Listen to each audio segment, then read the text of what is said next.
كل سفينة غصبا وأما الغلام فكان أبواه مؤمنين فخشينا أن يرهقهما طغيانا فأردنا أن يبدلهما ربهما خيرا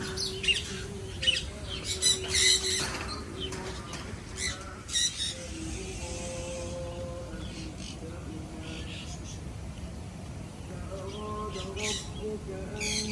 يبلغا أشدهما ويستخرجا كنزهما رحمة من ربك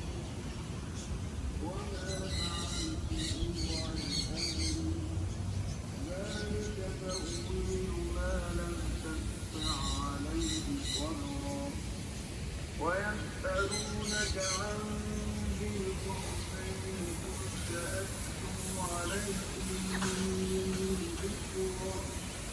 إنا مكنا له في الأرض وآتيناه من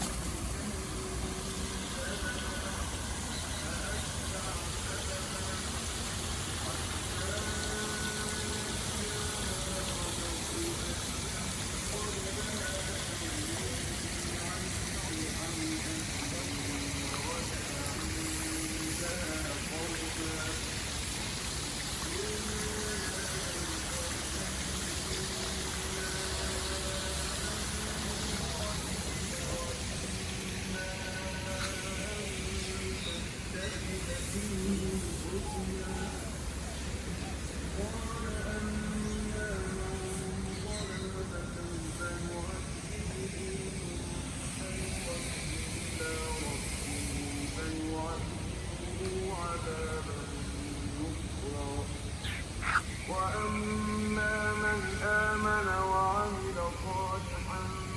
فله جزاء الحسنى وسنقول له من أمرنا يسرا ثم أتبع سببا حتى إذا بلغ مطلع الشمس وجدها تطلع على له من دونها ذكرا كذلك وقد أخذنا بما لديه خبرا ثم أتبع سببا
وعرضنا جهنم يومئذ